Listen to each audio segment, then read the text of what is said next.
নমস্কার বন্ধুরা, সাগর audio book চ্যানেলে তোমাদের স্বাগত জানাই। আজকে যে গল্পটি পড়ব সেই গল্পের নাম হচ্ছে তেলনাপোতা আবিষ্কার। গল্পকার প্রেমেন্দ্র মিত্র। শনি ও মঙ্গলই হবে বোধ হয়। যোগাযোগ হলে তেলনাপোতা আপনারাও একদিন আবিষ্কার করতে পারেন।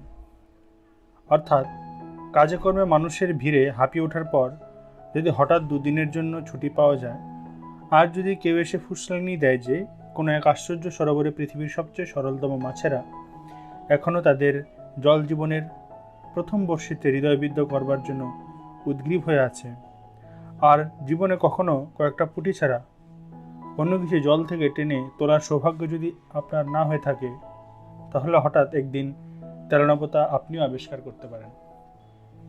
তেলনাপোতা আবিষ্কার করতে হলে একদিন বিকালের পরন্ত রোদে জিনিসে মানুষের ঠাসাঠাসি একটি বাসে গিয়ে আপনাকে উঠতে হবে। তারপর রাস্তার ঝাঁকুনির সঙ্গে মানুষের গুঁতো খেতে খেতে ভাদ্রের গরমে ঘামে ধুলোয় চটচটে শরীর নিয়ে ঘন্টা দুয়েক বাদে রাস্তার মাঝখানে নেমে পড়তে হবে আচমকা।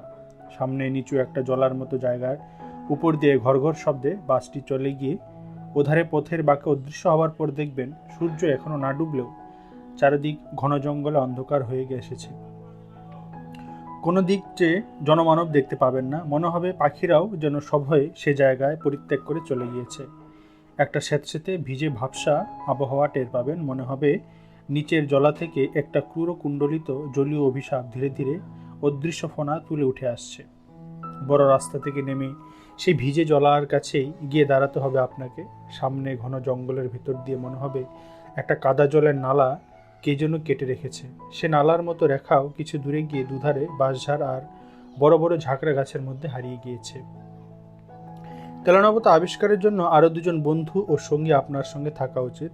তারা হয়তো আপনার মতো ঠিক মৎস্যলুব্ধ নয়, তবু এই অভিযানে তারা এসেছে কে জানে আর কোনো অভিসন্ধিতে। তিনজনে মিলে তারপর সামনের নালার দিকে উৎসুকভাবে চেয়ে থাকবেন। মাঝে মাঝে পা ঠুকে মশাদের ঘনিষ্ঠতার বাধা দেওয়ার চেষ্টা করবেন এবং সব প্রশ্ন দৃষ্টিতে ওর মুখের দিকে চাইবেন। খানিক বাদে পরস্পরের মুখও আর ঘনায়মান অন্ধকারে ভালো করে দেখা যাবে না। মশাদের ঐকতান আরও তীক্ষ্ণ হয়ে উঠবে। আবার বড় রাস্তার উঠে ফিরতি কোনো বাসের চেষ্টা করবেন কিনা যখন ভাবছেন, তখন হঠাৎ সে কাদা জলের নালা যেখানে জঙ্গলের মধ্যে হারিয়ে গিয়েছে সেখান থেকে অপরূপ একটি শ্রুতি বিস্ময়কর আওয়াজ পাবেন। মনে হবে বোবা জঙ্গল থেকে কে যেন অমানসিক এক কান্না নিংড়ে নিংড়ে বার করছে। সে শব্দে আপনার কিন্তু প্রতিক্ষমান চঞ্চল হয়ে উঠবেন। প্রতীক্ষাও আপনাদের ব্যর্থ হবে না। আবছা অন্ধকারে প্রথমে একটি ক্ষীণ আলো দুলতে দেখা যাবে ও তারপরে একটি গরুর গাড়ি জঙ্গলের ভেতর থেকে নালা দিয়ে ধীর মন্থর দোদুল্যমান গতিতে বেরিয়ে আসবে। যেমন গাড়িটি তেমনি গরুগুলি। মনে হবে পাতালের কোনো বামনের দেশ থেকে গরুর গাড়ি এই ক্ষুদ্র সংক্ষিপ্ত সংস্করণটি বেরিয়ে এসেছে। বৃদ্ধাবাক্য ব্যয় না করে সে গরুর গাড়ির ছইয়ের ভেতরে তিনজনে কোনো রকম প্রবেশ করবেন ও তিন জোড়া হাত ও পা এবং তিনটি মাথা নিয়ে স্বল্পতম স্থানে সর্বাধিক বস্তু কিভাবে সংস্থাপিত করা যায় সে সমস্যার মীমাংসা করবেন। গরুর গাড়িটি তারপর যে পথে এসেছিল সেই পথে অথবা নালায় ফিরে চলতে শুরু করবে। বিস্মিত হয়ে দেখবেন ঘন অন্ধকার অরণ্য যেন সংকীর্ণ একটু সুড়ঙ্গের মতো পথ সামনে একটু একটু করে উন্মোচন করে দিচ্ছে। প্রতি মুহূর্তে মনে হবে কালো অন্ধকারের দেওয়াল বুঝে অবেধ্য, কিন্তু তবু গরুর গাড়িটি অবিচলিত হবে ধীরমন্থর গতিতে এগিয়ে যাবে। পায়ে পায়ে পথ যেন ছড়িয়ে ছড়িয়ে। কিছুক্ষণ হাত পা ও মাথার যথোচিত সংস্থান বিপর্যস্ত হবার সম্ভাবনায় বেশ একটু অস্বস্তি বোধ করবেন। বন্ধুদের সঙ্গে ক্ষণে ক্ষণে অনিচ্ছাকৃত সংঘর্ষ বাঁধবে। তারপর ধীরে ধীরে বুঝতে পারবেন চারিধারে গাঢ় অন্ধকার চেতনার শেষ অন্তরীপটিও নিমজ্জিত হয়ে গিয়েছে। মনে হবে পরিচিত পৃথিবীকে দূরে কোথাও ফেলে এসেছেন। অনুভূতিহীন কুয়াশাময় এক জগৎ শুধু আপনার চারিধারে। সময় সেখানে স্তব্ধ, স্রোতহীন। সময় স্তব্ধ, সুতরাং এই আচ্ছন্নতা কতক্ষণ ধরে যে থাকবে বুঝতে পারবেন না। হঠাৎ এক সময় উৎকট এক বাদ্য ঝঞ্ঝনার জেগে উঠে দেখবেন ছয়ের ভিতর দিকে আকাশের তারা দেখা যাচ্ছে এবং গাড়ির গারোয়ান থেকে থেকে সহোৎসাহে একটা কেনেস্তারা বাজাচ্ছে। কৌতূহল হয়ে কারণ জিজ্ঞাসা করলে গারোয়ান নিতান্ত নির্বিকারভাবে আপনাকে জানাবে, আগে ওই শালার বাঘ খেদাতে। ব্যাপারটা ভালো করে হৃদয়ঙ্গম করার পর মাত্র কেনেস্তারা নিনাদে ব্যাঘ্র বিতরণ সম্ভব কিনা কম্পিত কণ্ঠে এ প্রশ্ন আপনি উত্থাপন করবার আগেই গারোয়ান আপনাকে আশ্বস্ত করবার জন্য জানাবে যে বাঘ মানে চিতাবাঘ মাত্র, এবং নিতান্ত ক্ষুধার্ত না হলে সেই কেনেস্তারা নিনাদেই তাকে তফাৎ রাখবার পক্ষে যথেষ্ট। মহানগরী থেকে মাত্র 22 মাইল দূরে ব্যাঘ্র সংকুল এরকম স্থানের অস্তিত্ব কি করে সম্ভব? আপনিও যতক্ষণ চিন্তা করবেন ততক্ষণ গরুর গাড়ি বিশাল একটা মাঠে পার হয়ে যাবে। আকাশে তখন কৃষ্ণপক্ষের বিলম্বিত ক্ষয়িত চাঁদ বোধ হয় উঠে এসেছে, তারই স্তিমিত আলোয় আবছা বিশাল মৌন সপ্রহরী গাড়ির দুপাশ দিয়ে ধীরে ধীরে সরে যাবে। প্রাচীন অট্টালিকার যেসব ধ্বংসাবশেষ, কোথাও একটা থাম, কোথাও একটা দেউড়ির খিলান, কোথাও কোনো মন্দিরের ভগ্নাংশ মহাকালের কাছে সাক্ষ্য দেওয়ার ব্যর্থ আশায় দাঁড়িয়ে আছে। ওই অবস্থায় যতক্ষণ সম্ভব মাথা তুলে বসে কেমন একটা শিহরণ সারা শরীর অনুভব করবেন। জীবন্ত পৃথিবী ছাড়িয়ে অতীতের কোনো কুজ্ঝটিকাচ্ছন্ন স্মৃতিলোকে এসে পড়েছেন বলে ধারণা হবে। রাত তখন কত আপনি জানেন না, কিন্তু মনে হবে এখানে রাত যেন কখনো ফুরায় না। নিবিড় অনাদি অনন্ত স্তব্ধতায় সবকিছু নিমগ্ন হয়ে আছে। জাদুঘরের নানা প্রাণীদেহ আকরের মধ্যে যেমন থাকে। 2-3 বার মোড় ঘুরিয়ে গরুর গাড়ি একবার এক জায়গায় এসে থামবে। হাত পাগুলো নানা স্থান থেকে কোনো রকমে কুড়িয়ে সংগ্রহ করে কাঠের পুতুলের মতো আড়ষ্টভাবে আপনারা একে একে নামবেন। একটা কটু গন্ধে অনেকক্ষণ ধরেই আপনাদের অভ্যর্থনা করছে। বুঝতে পারবেন সেটা পুকুরের পানা পচা গন্ধ। অর্ধস্ফুট চাঁদের আলোয় তেমনি একটি নাতি ক্ষুদ্র পুকুরের সামনেই চোখে পড়বে। তারই পাশে বেশ বিশাল আয়তন একটা জীর্ণ অট্টালিকা, ভাঙ্গা ছাদ, ধসে পড়া দেওয়াল, চক্ষুহীন কোটরের মতো পাল্লাহীন জানলা নিয়ে নবোদিত চাঁদের বিরুদ্ধে দুর্গ প্রাকারের মতো দাঁড়িয়ে আছে। এই ধ্বংসাবশেষের একটি অপেক্ষাকৃত বাসযোগ্য হয়ে আপনার থাকার ব্যবস্থা করে নিতে হবে। কোথা থেকে গারোয়ান একটি ভাঙ্গা লণ্ঠন নিয়ে এসে ভরে বসিয়ে দেবে, সেই সঙ্গে এক এক কলসি জল। ঘরে ঢুকে বুঝতে পারবেন বহু যুগ পরে মনুষ্য জাতির প্রতিনিধি হিসাবে আপনারাই সেখানে প্রথম পদার্পণ করেছেন। ঘরের ঝুল জঞ্জাল ও ধুলো উড়ে হয়তো কেউ আগে কখনো পরিষ্কার করার ব্যর্থ চেষ্টা করে গিয়েছে। ঘরের অধিষ্ঠাত্রী আত্মা যে তাতে ক্ষুব্ধ, একটা অস্পষ্ট ভাবসা গন্ধে তার প্রমাণ পাবেন। সামান্য চলাফেরায় ছাদ ও দেওয়াল থেকে বিস্তীর্ণ পলেস্তরা সেই রুষ্ট আত্মার অভিশাপের মতো থেকে থেকে আপনাদের উপর বর্ষিত হবে। 2-3টা চামচিকে ঘরের অধিকার নিয়ে আপনাদের সঙ্গে সমস্ত রাত বিবাদ করবে। তেলনাপতা আবিষ্কারের জন্য আপনার 2টি বন্ধুর একজন পানরসিক, অপরজন নিদ্রাবিলাসী কুম্ভকর্ণের দোসর হওয়া দরকার। ঘরে পৌঁছেই মেঝের উপর কোনো রকমের শতরঞ্জির আবরণ পড়তে না পড়তেই একজন তার উপর নিজেকে বিস্তৃত করে নাসিকা ধ্বনি করতে থাকবেন, অপরজন পানপাত্রে নিজেকে নিমজ্জিত করে রাখবেন। রাত বাড়বে, ভাঙ্গা লণ্ঠনের কাচের চিমনি ক্রমশ গাঢ়ভাবে কালিমালিপ্ত হয়ে ধীরে ধীরে অন্ধ হয়ে যাবে। কোনো রহস্যময় বেতার সংকেত খবর পেয়ে সে অঞ্চলের সমস্ত অসমর্থ সাবালক মশা নবাগতদের অভিনন্দন জানাবে ও তাদের সঙ্গে সলিত সম্বন্ধ স্থাপন করতে আসবে। আপনি বিচক্ষণ হলে দেওয়ালে ও গায়ে বসবার বিশিষ্ট ভঙ্গি দেখে বুঝবেন তারা মশাদের মধ্যে সবচেয়ে বড় কুলীন। ম্যালেরিয়া দেবীর অদ্বিতীয় বাহন অ্যানোফিলিস। আপনার 2 বন্ধু তখন 2 কারণে অচেতন। ধীরে ধীরে তাই শয্যা পরিত্যাগ করে উঠে দাঁড়াবেন। তারপর গুমোট গরম থেকে একটু পরিত্রাণ পাওয়ার জন্য টর্চটি হাতে নিয়ে ভগ্নপ্রায় সিঁড়ির দিকে উপরের ছাদে উঠবার চেষ্টা করবেন।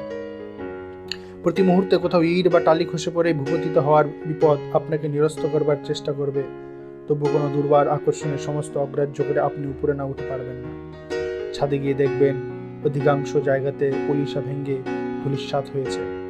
ফাটলে ফাটলে অরণ্যের পঞ্চম বাহিনী ষড়যন্ত্রের শিকড় চালিয়ে ভেতর থেকে এই অট্টালিকা ধ্বংসের কাজ অনেকখানি এগিয়ে রেখেছে। তবু কৃষ্ণপক্ষের ক্ষীণ চাঁদের আলোয় সমস্ত কেমন অপরূপ মোহময় মনে হবে খানিকক্ষণ চেয়ে থাকলে এই মৃত্যু সুষুপ্তিমগ্ন মায়াপুরী কোনো গোপন প্রকোষ্ঠে বন্দিনী রাজকুমারী সোনার কাঠি রূপার কাঠি পাশে নিয়ে যুগান্তরের গারতন্দ্রা অচেতন। তা যেন আপনি টের পাবেন। সেই মুহূর্তেও দূরে সংকীর্ণ রাস্তার ওপারে একটি ভগ্নস্তূপ বলে যা মনে হয়েছিল, তারও একটি জানলায় একটি আলোর ক্ষীণ রেখা আপনার চোখে পড়বে। সে আলোর রেখা আড়াল করে একটি রহস্যময় ছায়ামূর্তি সেখান থেকে এসে দাঁড়াবে। গভীর নিশীথ রাতে কে যে সে বাতায়নবর্তিনী, কেন যে তার চোখে ঘুম নেই, আপনি ভাববার চেষ্টা করবেন, কিন্তু কিছুই বুঝতে পারবেন না। খানিক বাদে মনে হবে সবই বুঝে আপনার চোখের ভ্রম। বাতায়ন থেকে সে ছায়া সরে গিয়েছে, আলোর ক্ষীণ রেখা গিয়েছে মুছে। মনে হবে এই ধ্বংসপুরের অতল নিদ্রা থেকে একটি স্বপ্নের বুদবুদ ক্ষণিকের জন্য জীবনের জগতে ভেসে উঠে আবার মিলিয়ে গিয়েছে। আপনি আবার সন্তর্পণে নিচে নেমে আসবেন এবং কখন একসময় 2 বন্ধুর পাশে একটু জায়গা করে ঘুমিয়ে পড়বেন, জানতে পারবেন না। যখন জেগে উঠবেন তখন অবাক হয়ে দেখবেন ওই রাত্রির দেশেও সকাল হয়, পাখির কলবরে চারিদিকে ভরে যায়। আপনার আসল উদ্দেশ্য আপনি নিশ্চয় বিস্মৃত হবেন না। এক সময়ে ষোড়শ প্রচার আয়োজন নিয়ে মৎস্য আরাধনার জন্য শাওলা ঢাকা ভাঙ্গা হাটের একটি ধারে বসে গুড়িপানায় সবুজ জলের মধ্যে যথোচিত নৈবেদ্য সমেত বড়শি নামিয়ে দেবেন। বেলা বাড়বে। ওপারের ঝুঁকে পড়া একটা বাঁশের ডগা থেকে একটা মাছরঙা পাখি ক্ষণে ক্ষণে আপনার জন্য, আপনাকে যেন উপহাস করবার জন্য বাতাসে রঙের ঝিলিক বুলিয়ে পুকুরের জলে ঝাঁপিয়ে পড়বে ও সার্থক শিকারের উল্লাসে আবার বাঁশের ডগায় ফিরে গিয়ে দুর্বোধ্য ভাষায় আপনাকে বিদ্রুপ করবে। আপনাকে স্বতন্ত্র করে একটি মোটা লম্বা সাপ ভাঙ্গা ঘাটের কোনো ফাটল থেকে বেরিয়ে ধীর অঞ্চল গতিতে পুকুরটা সাঁতরে পার হয়ে উধারে গিয়ে উঠবে। দুটো ফড়িং পাল্লা দিয়ে পাতলা কাচের মতো পাখা নেড়ে আপনার ফাতনার উপরে বসবার চেষ্টা করবে। ও থেকে থেকে উদাস ঘুঘুর ডাকে আপনি আনমনা হয়ে যাবেন। তারপর হঠাৎ জলের শব্দে আপনার চমক ভাঙবে। নিথর জলে ঢেউ উঠেছে, আপনার ছিপের ফাতনা মৃদুমন্দভাবে তাতে দুলছে। ঘাড় ফিরিয়ে দেখবেন একটি মেয়ে পিতলের ঝকঝকে কলসিতে পুকুরের পানা ঢেউ দিয়ে সরিয়ে জল ভরছে। মেয়েটির চোখে কৌতূহল আছে, কিন্তু গতিবিধিতে সলজ্জ আড়ষ্টতা নেই। সোজাসুজি সে আপনার দিকে তাকাবে, আপনার ফাতনার লক্ষ্য করবে, তারপর আবার মুখ ফিরিয়ে কলসিটা কোমরে তুলে নেবে। মেয়েটি কোন বয়সের আপনি বুঝতে পারবেন না। তার মুখের শান্ত করুণ গাম্ভীর্য দেখে মনে হবে জীবনের সুদীর্ঘ নির্মম পথ সে পার হয়ে এসেছে। তার ক্ষীণ দীর্ঘ পুষ্ট শরীর দেখলে মনে হবে কৈশোর অতিক্রম করে যৌবনে উত্তীর্ণ হওয়া তার যেন স্থগিত হয়ে গেছে। কলসি নিয়ে চলে যেতে যেতে ফিরে তাকিয়ে মেয়েটি হঠাৎ বলবে, বসে আছেন কেন, টান দিন। সে কণ্ঠ এমন শান্ত, মধুর ও গম্ভীর্য, এভাবে আপনা থেকে অপরিচিতের সঙ্গে কথা বলা আপনার মোটেই অস্বাভাবিক ঠেকবে না। শুধু আকস্মিক চমকের দরুন বিহল হয়ে ছিপ টেনে নিতে আপনি ভুলে যাবেন। তারপর ডুবে যাওয়া ফাতনা আবার ভেসে উঠবার পর ছিপ তুলে দেখবেন বড়শিতে টোপ আর নেই। একটু অপ্রস্তুতভাবে মেয়েটির দিকে আপনার একবার তাকাতে হবে।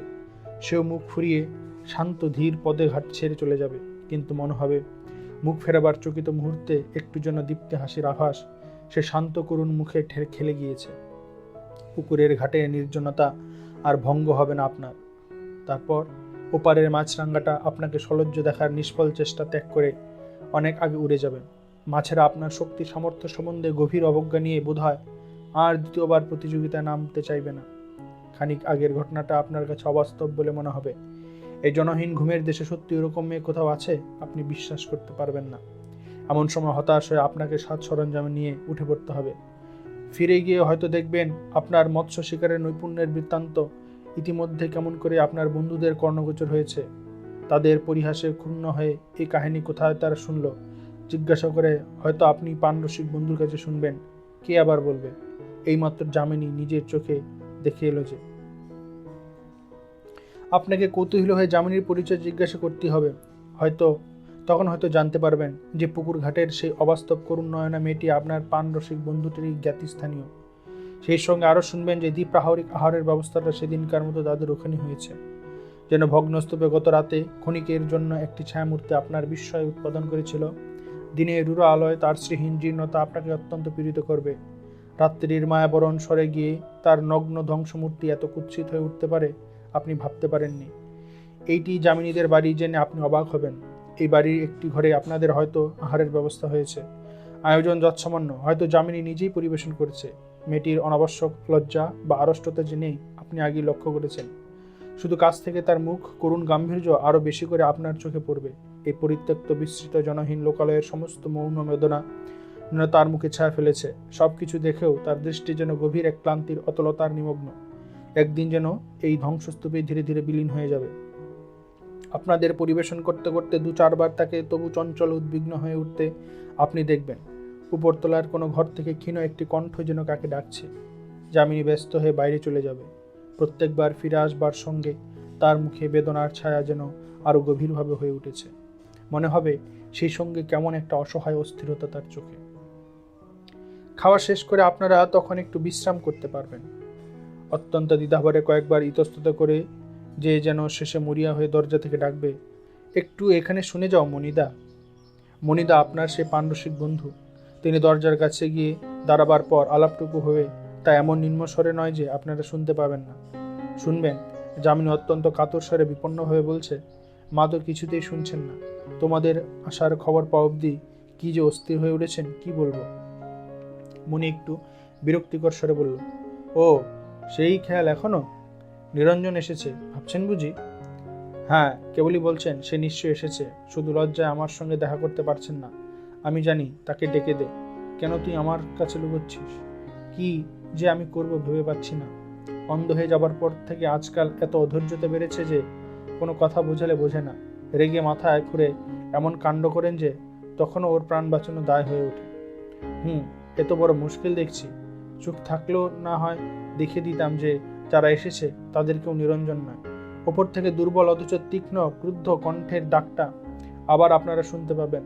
যামিনী এবার কাতর কণ্ঠে অনুনয় করবে, তুমি একটি বার চলো মণিদা, যদি একটু বুঝিয়ে সুঝিয়ে ঠান্ডা করতে পারো। আচ্ছা তুই যা, আমি আসছি। মণি এবার চোখ ঘুরিয়ে নিজেই মনে বলবে, এ এক আচ্ছা জ্বালা হয়েছে, যা হোক। বুড়ির হাত পা পড়ে গেছে, চোখ নেই, তবু বুড়ি পণ করে বসে আছে, কিছুতেই মরবে না। ব্যাপারটা কি এবার আপনারা হয়তো জানতে চাইবেন। মণি বিরক্তির সঙ্গে বলবে, ব্যাপার আর কি? নিরঞ্জন বলে ওর দূর সম্পর্কের এক বোনপুর সঙ্গে ছেলেবেলায় যামিনীর সম্বন্ধ উনি ঠিক করেছিলেন। 4 বছর চারেক আগেও সে ছোকরা এসে ওকে বলে গিয়েছিল বিদেশে চাকরি থেকে ফিরে এসে ওর মেয়েকে সে বিয়ে করবে। সেই থেকে বুড়ি এই অজগর পুরীর ভেতরে বসে এই আশায় দিন গুনছে। আপনি নিজে থেকে এবার জিজ্ঞাসা না করে পারবেন না নিরঞ্জন কি এখনো বিদেশ থেকে ফেরেনি? আরে সে বিদেশে গিয়েছিল, কবে এসে ফিরবে? নেহাত বুড়ি নাছারবন্দা বলে তাকে এই ধাপ্পা দিয়ে সে দিয়ে গিয়েছিল। এমন ঘুটে কুড়িনি মেয়েকে উদ্ধার করতে তার দায় পড়েছে। সে কবে বিয়ে থা করে দিব্যি সংসার করছে, কিন্তু সে কোথাও বললে বিশ্বাসই করবেন না। আর বিশ্বাস যদি করেন তাহলে এখনই তো দম ছুটে অক্কা। কে মিছিমিছি পাতকের ভাগী হবে? যামিনী নিরঞ্জনের কথা জানে, তা আর জানে না, কিন্তু মার কাছে বলবার উপায় তো নেই। যাই, কর্মভোগ সেরে আসি বলে মণি সিঁড়ির দিকে পা বাড়াবে। সেই মুহূর্তে নিজেরই অজ্ঞাতসারে আপনাকে হয়তো উঠে দাঁড়াতে হবে। হঠাৎ হয়তো বলে ফেলবেন, চলো আমিও যাব। তুমি যাবে? মণি ফিরে দাঁড়িয়ে সবিস্ময়ে নিশ্চয়ই আপনার দিকে তাকাবে। হ্যাঁ, কোন আপত্তি আছে গেলে? না, আপত্তি কিসের বলে বেশ বিমূঢ়ভাবে মণি আপনাকে পথ দেখিয়ে নিয়ে যাবে। সংকীর্ণ অন্ধকার ভাঙ্গা সিঁড়ি দিয়ে যে ঘরটিতে আপনি পৌঁছবেন মনে হবে উপরে নয়, মাটির তলার সুড়ঙ্গেই বুঝি তার স্থান। একটি মাত্র জানলা, তাও বন্ধ। বাইরের আলো থেকে এসে প্রথমে আপনার চোখে সবই ঝাপসা ঠেকবে, তারপর টের পাবেন প্রায় ঘরজোড়া একটি ভাঙ্গা তক্তপোষে ছিন্ন কন্থা জড়িত একটি শীর্ণ কঙ্কালসার মূর্তি শুয়ে আছে। তক্তপোষের একপাশে যামিনী পাথরের মূর্তির মতো দাঁড়িয়ে। আপনাদের পদশব্দ শুনেই সেই কঙ্কালের মধ্যে যেন চাঞ্চল্য দেখা দেবে। কে? নিরঞ্জন এলি? অভাগী মাসিকে এতদিনে মনে পড়ল বাবা? তুই আসবি বলে প্রাণটা যে আমার কণ্ঠায় এসে আটকে আছে। কিছুতেই যে নিশ্চিন্ত হয়ে মরতে পারছিলাম না। এবার তো আর অমন করে পালাবি না। মণি কি যেন বলতে যাবে, তাকে বাধা দিয়ে আপনি অকস্মাৎ বললেন, না মাসিমা, আর পালাবো না। মুখ না তুলেও মনির বিমূঢ়তা আর একটি স্থানুর মতো মেয়ে মুখে স্তম্ভিত বিস্ময় আপনি যেন অনুভব করতে পারবেন। কিন্তু কোনো দিকে তাকাবার অবসর আপনার থাকবে না। দৃষ্টিহীন দুটি চোখের কোটরের দিকে আপনি তখন নিস্পন্দ হয়ে রুদ্ধ নিঃশ্বাসে চেয়ে আছেন। মনে হবে সে শূন্য কোটরের ভেতর থেকে অন্ধকারে দুটি কালো শিখা বেরিয়ে এসে যেন আপনার সর্বাঙ্গ লেহন করে পরীক্ষা করছে। কোটি স্তব্ধ মুহূর্তে ধীরে ধীরে সময়ের অসাগর শিশির বিন্দুর মতো ঝরে পড়েছে। আপনি অনুভব করবেন, তারপর শুনতে পারবেন, আমি জানতুম তুই না এসে পারবি না বাবা, তাই তো এমন করে একটি প্রেতপুরী পাহারা দিয়ে দিন গুনছি। বৃদ্ধ কথা বলে হাঁপাবেন।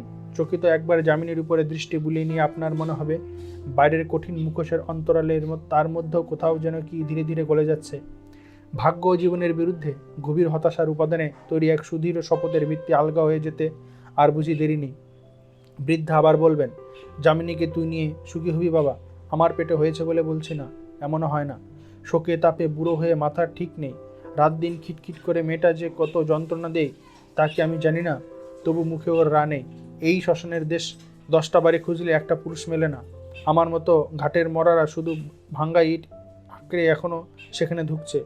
এর মধ্যে একাধারে মেয়ে পুরুষ হয়েও কিনা করছে। একান্ত ইচ্ছা সত্ত্বেও চোখ তুলে একটিবার আপনার তাকাতে আপনার সাহস হবে না। আপনার নিজের চোখের জল বুঝে আর গোপনে রাখা যাবে না। বৃদ্ধা ছোট্ট একটা নিঃশ্বাস ফেলে বলবেন, যামিনীকে তুই নিয়ে যাবি তো বাবা? তোর শেষ কথা না পেলে আমি মরেও শান্তি পাবো না। ধরা গলায় আপনি তখন শুধু বলতে পারবেন, আমি তোমায় কথা দিচ্ছি মাসিমা, আমার কথার নড়চড় হবে না। তারপর বিকেলে আবার গরুর গাড়ি দরজা এসে দাঁড়াবে। আপনারা তিনজনে একে একে তাতে উঠবেন। যাবার মুহূর্তে গাড়ির কাছে এসে দাঁড়িয়ে আপনার দিকে সে করুণ দুটি চোখ তুলে যামিনী শুধু বলবে, আপনার ছিপ টিপ যে পড়ে রইল। আপনি হেসে বলবেন, থাক না, এবারে পারিনি বলে তেলেনাপোতার মাছ কি বারবার ফাঁকি দিতে পারবে? যামিনী মুখ ফিরিয়ে নেবে না, ঠোঁট থেকে নয়, মনে হবে তার চোখের ভিতর থেকে মধুর একটি সকৃতজ্ঞ হাসি শরতের শুভ্র মেঘের মতো আপনার হৃদয়ের দিগন্ত স্নিগ্ধ করে ভেসে যাচ্ছে। গাড়ি চলবে। কবে 100 না 150 বছর আগে প্রথম ম্যালেরিয়া মরকের এক দুর্বার বন্যা তেলেনাপোতাকে চলমান জীবন্ত জগতের এই বিস্তৃত বিলীন প্রান্তে ভাসিয়ে এনে ফেলে রেখে গিয়েছিল। আপনার বন্ধুরা হয়তো সেই আলোচনা করবেন।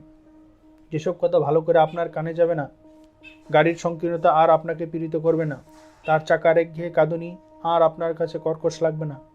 আপনি শুধু নিজের হৃদস্পন্দনে একটি কথাই বারবার ধ্বনিত হতে শুনবেন, ফিরে আসবো, ফিরে আসবো। মহানগরের জনাকীর্ণ আলোকোজ্জ্বল রাজপথে যখন এসে পৌঁছবেন, তখন আপনার মনে তেলেনাপোতার স্মৃতির সুদূর অথচ অতি অন্তরঙ্গ একটি তারার মতো উজ্জ্বল হয়ে আছে। ছোটখাটো বাধা বিলম্বিত কোটি দিন কেটে যাবে। মনের আকাশে একটু একটু করে কুয়াশা জমেছে কিনা আপনি টের পাবেন না।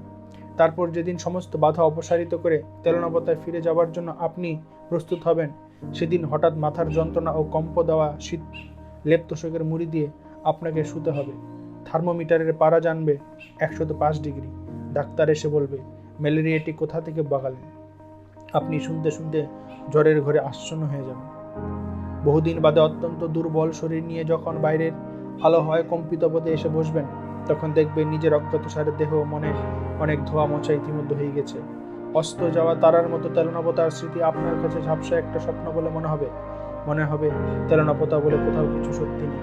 গম্ভীর কঠিন যার মুখ আর দৃষ্টি যার সুদূর করুন ধ্বংসপুরী ছায়ার মতো সেই মেয়েটি হয়তো আপনার কোনো দুর্বল মুহূর্তে অবাস্তব কুয়াশার কল্পনা মাত্র। একবার ক্ষণিকের জন্য আবিষ্কৃত হয়ে তেলেনাপোতা আবার চিরন্তন রাত্রির অতলতায় নিমগ্ন হয়ে যাবে। সমাপ্ত। লেখক পরিচিতি: প্রেমেন্দ্র মিত্র, বাংলা সাহিত্যের অন্যতম প্রধান কবি, ঔপন্যাসিক, ছোট গল্পকার। পিতা রেলের চাকরির সুবাদে ভারতে নানা জায়গায় ঘুরে বেড়ানোর সুযোগ পেয়েছিলেন। পরবর্তীকালে সাহিত্য জীবনে সেই অভিজ্ঞতার প্রতিফলন ঘটে। তীক্ষ্ণধার ভাষা, তার তির্যক ভঙ্গি তার লেখনীর বৈশিষ্ট্য। হাস্যরসের মধ্যে দিয়ে শ্লেষের তীর বা সামাজিক রাজনৈতিক কটাক্ষ ছিল তার স্বভাবসিদ্ধ ভঙ্গি। তার কয়েকটি বিখ্যাত গল্পগ্রন্থ বেনামি বন্দর, পুতুল ও প্রতিমা, মৃত্তিকা, পঞ্চাশর, ফুরন্ত, জলপায়রা, ধূলিধূসর, মহানগর, সপ্তপদী, নানা রঙে বোনা, শুধু কেরানি, মোট 12, উন্নাম, শৃঙ্খল, বিকৃত ক্ষুধার ফাঁদে প্রভৃতি তার লেখা অবিস্মরণীয় ছোট গল্প। তার লেখা বিজ্ঞান নির্ভর রচনাগুলির মধ্যে রয়েছে পিঁপড়ে পুরাণ, মঙ্গল বৈরী, পৃথিবীর শত্রু, করাল কীট, মহাদানবের দ্বীপ প্রভৃতি। 1924 সালের মার্চ মাসে প্রবাসী পত্রিকায় তার প্রথম প্রকাশিত গল্প শুধু কেরানি। তিনি কল্লোল, কালিকলম, বাংলার কথা, বঙ্গবাণী প্রভৃতি পত্রিকা সম্পাদনা করেছেন। লিখেছেন সুবোধচন্দ্র সরকারের মৌচাক পত্রিকায়, ঘনাদা, মামাবাবু, ভূত শিকারী মেজকর্তা এবং গোয়েন্দা কবি পরাশর বর্মা প্রভৃতি তার সৃষ্ট কয়েকটি বিখ্যাত চরিত্র।